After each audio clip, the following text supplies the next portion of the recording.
कभी सोचा है कि सक्सेस की कीमत क्या होती है? अगर लाइफ में हर चीज का कुछ ना कुछ प्राइस है तो सक्सेस का प्राइस क्या है? See this.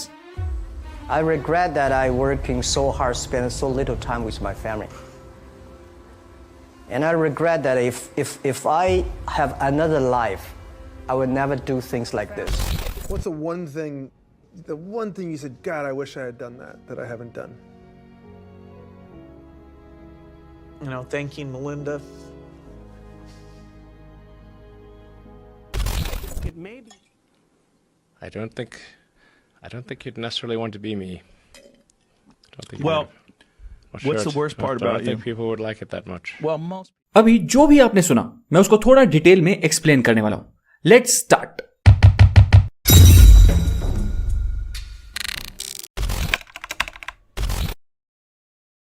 सक्सेस का प्राइस आप पैसे से नहीं बल्कि इमोशनली, मेंटली और सोशली चुकाते हो, क्योंकि सक्सेस का प्राइस होता है discipline, hard work, failure, anxiety, sleepless nights, less time with family and friends. That's the price of success.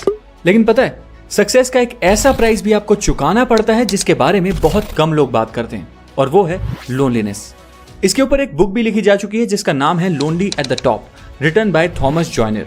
And Thomas Joiner एक लीडिंग अमेरिकन एकेडमिक साइकोलॉजिस्ट हैं जो बताते हैं कि कैसे success comes at the risk of loneliness. But सवाल है क्यों?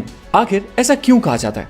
सबसे पहला रीजन तो यह है कि जब आप सक्सेस की जर्नी पर चलना शुरू करते हो तो आपको अपने इंस्टिंक्ट पर रिलाई करना होता है, क्योंकि आपको गाइडेंस देने वाला कोई नहीं होता। आप अपने सारे डिसीजंस खुद लेते हो।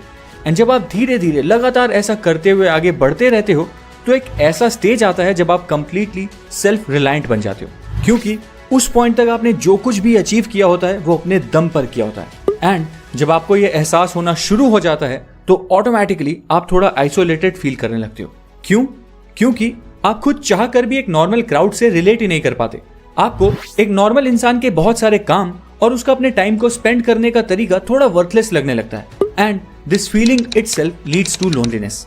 अब बात करते हैं दूसरे रीजन के बारे में। देखो, सक्सेस अचीव करने के लिए आपको बहुत फोकस्ड एंड क्रिएटिव होना पड़ता है। एंड क्रिएटिविटी और फोकस के लिए खुद के साथ एक अलोन टाइम स्पेंड करना बहुत जरूरी हो जाता है। ये मैं अपने आप नहीं कह रहा, इस बारे में काफी रिसर्च करी जा चुकी है। नाउ ये अलोन टाइम जरूरी क्यों है?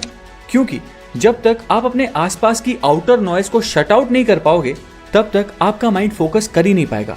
एंड फोकस नहीं कर पाओगे तो प्रोडक्टिविटी नहीं आएगी, माइंड में क्रिएटिव आइडियाज भी नहीं आएंगे। एंड जब प्रोडक्टिविटी और क्रिएटिव आइडियाज ही नहीं होंगे तो सक्सेस कहां से आएगी? सो आप ऐसा मान लो कि अलोन टाइम एक नेसेसरी एविल है जिसकी वजह से आपको सक्सेस की इस जर्नी में लोनलीनेस का सामना करना ही पड़ता है। एंड यही एक मेजर रीजन है जिसकी वजह से लोग फैमिली को भी कम टाइम दे पाते हैं। अब बात करते हैं तीसरे बड़े रीजन के बारे में, विच इज डाउट। सक्सेस की जर्नी जब शुरू होती है ना तो आपको खुद नहीं पता होता कि सब कुछ आप कैसे मैनेज करने वाले हो। आप तो बस खुद पर विश्वास करके उस जर्नी में चलना शुरू कर देते हो। लेकिन आपकी फैमिली और रिलेटिव्स, यहां तक कि आपके कुछ फ्रेंड्स भी आपके उस डिसीजन पर विश्वास कम और डाउट ज्यादा करते हैं। ये लोग लगातार आपसे तरह तरह के क्वेश्चन करते हैं और इनमें से कुछ तो यहां तक कह देते हैं कि बेटा रहने दो, तुमसे ना हो पाएगा। एंड बस इसी सिचुएशन से लड़कर सक्सेस अचीव करने के लिए आपको इन नेगेटिव थॉट्स और ऐसा नेगेटिव बोलने वाले लोगों से थोड़ा डिस्टेंस मेंटेन करना पड़ता है, which again leads to loneliness. Wait, अभी जो कुछ भी आपने समझा वो सक्सेस की जर्नी के बारे में था। आप और मेरे जैसे लोग इन पॉइंट से रिलेट कर पाएंगे।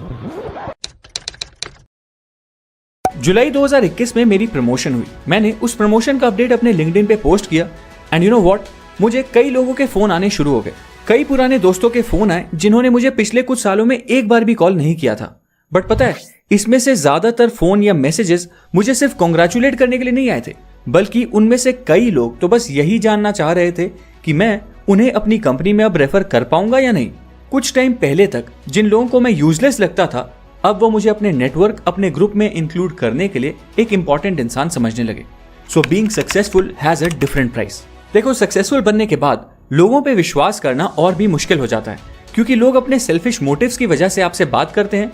बस कुछ गिने चुने लोग ही होते हैं जो आपसे जेन्युइनली प्यार करते हैं एंड जो आपके लिए जेन्युइनली कंसर्न्ड होते हैं। एंड इनफैक्ट जब आप किसी अच्छी पोजीशन पे होते हो तो आपके एक डिसीजन का इम्पैक्ट काफी बड़ा होता है। कुछ लोगों की जिंदगी आपके एक डिसीजन पे डिपेंड करती है। एंड इसी वजह से फील होने वाला प्रेशर और स्ट्रेस डायरेक्टली या इनडायरेक्टली आपकी लाइफ को इम्पैक्ट करता है। And as a result you feel lonely at times. Now success जरूरी है, अपनी फैमिली को एक अच्छी लाइफ देना जरूरी है, अपने ड्रीम्स को चेस करना भी जरूरी है, but are you ready to pay the price और you want a balance? And यही है हमारा अगला सवाल कि आखिर सक्सेस की जर्नी में मिलने वाली इस लोनलीनेस को कैसे बैलेंस किया जा सकता है। देखो, इसका कोई exact step by step process तो नहीं है, पर आप कुछ सीरीज ऑफ इवेंट्स को कंबाइन करके अपने लिए एक आइडियल लाइफस्टाइल क्रिएट कर सकते हो। इसके लिए सबसे पहली चीज है एक्सेप्टेंस। आपको इस बात को एक्सेप्ट करना होगा कि the journey to success and even the life after success is lonely and it requires a lot of sacrifice. और आपको इस बात को भी एक्सेप्ट करना होगा कि इस जर्नी में लोग आप पर डाउट करेंगे, कुछ लोग आपको डीमोटिवेट भी करेंगे।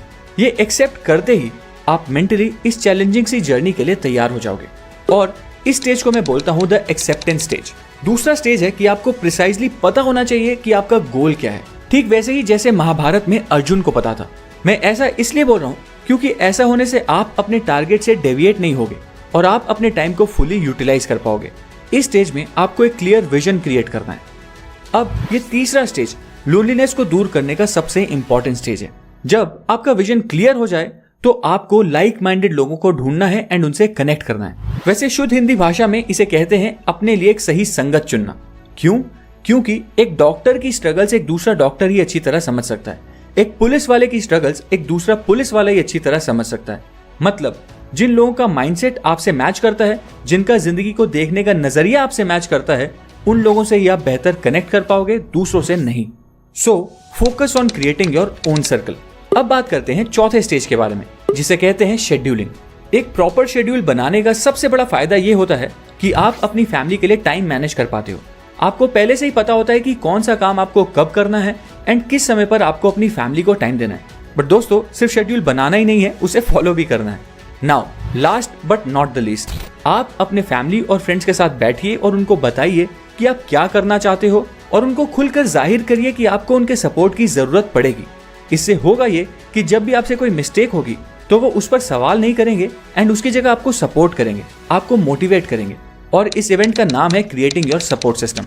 नाउ अगर आप इन पांचों इवेंट्स को कंबाइन कर दो, acceptance, clarity, creating your own circle, scheduling and creating your support system, तो आप अपने लिए एक ऐसा लाइफस्टाइल क्रिएट कर लोगे जिसमें आप अपने पर्सनल और प्रोफेशनल लाइफ दोनों को आसानी से मैनेज कर पाओगे। बट मैं पहले ही बता दूं कि ये सुनने में बहुत ज्यादा ही आसान लगता है, बट इसे अपनी लाइफ में इंप्लीमेंट करने के लिए काफी मेहनत करनी पड़ेगी and it requires a lot of seriousness. Now शायद आपको ये समझ आ गया होगा कि why the road to success is lonely और कैसे आप अपनी लाइफस्टाइल चेंज करके सक्सेस और लोनलीनेस को बैलेंस कर सकते हो। एंड इसी के साथ ये वीडियो समाप्त हुई। उम्मीद है आपको ये वीडियो पसंद आई होगी।